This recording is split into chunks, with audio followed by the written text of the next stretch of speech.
салом, як хабар. Омузгоре ки барои шапоти задани хонанда дар Ревакан муттаҳам мешавад, гуфт дар ҳақиқат шогирдашро задааст, аммо на ба он ҳадде ки осеби ҷиддӣ бардорад. Фарҳод Назаров бори аввал бо расонаҳо суҳбат кард ва ба Asia-Plus хабар дод ки Меҳмед Бозоров хонандаи аз шапоти Омузгор шикоят карда раванди дарсро вайрон намуда ба гапҳои Омузгор гӯш надодааст.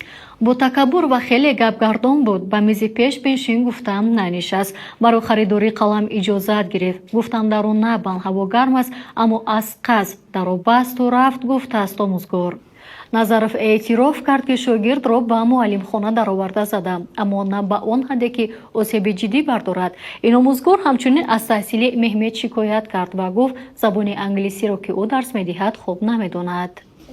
Меҳмед Бозоров пештар гуфта буд, муаллим ӯро барои пӯшидани дарс задааст. Пас аз ин ӯ дар беморхона табобат гирифт ва то ҳол ба дарс нарафтааст. аз зедмобайл миллионро гир, бурди асосӣ 1 миллион сомонӣ ҳар моҳ то 30,000 сомонӣ бурд карда мешавад.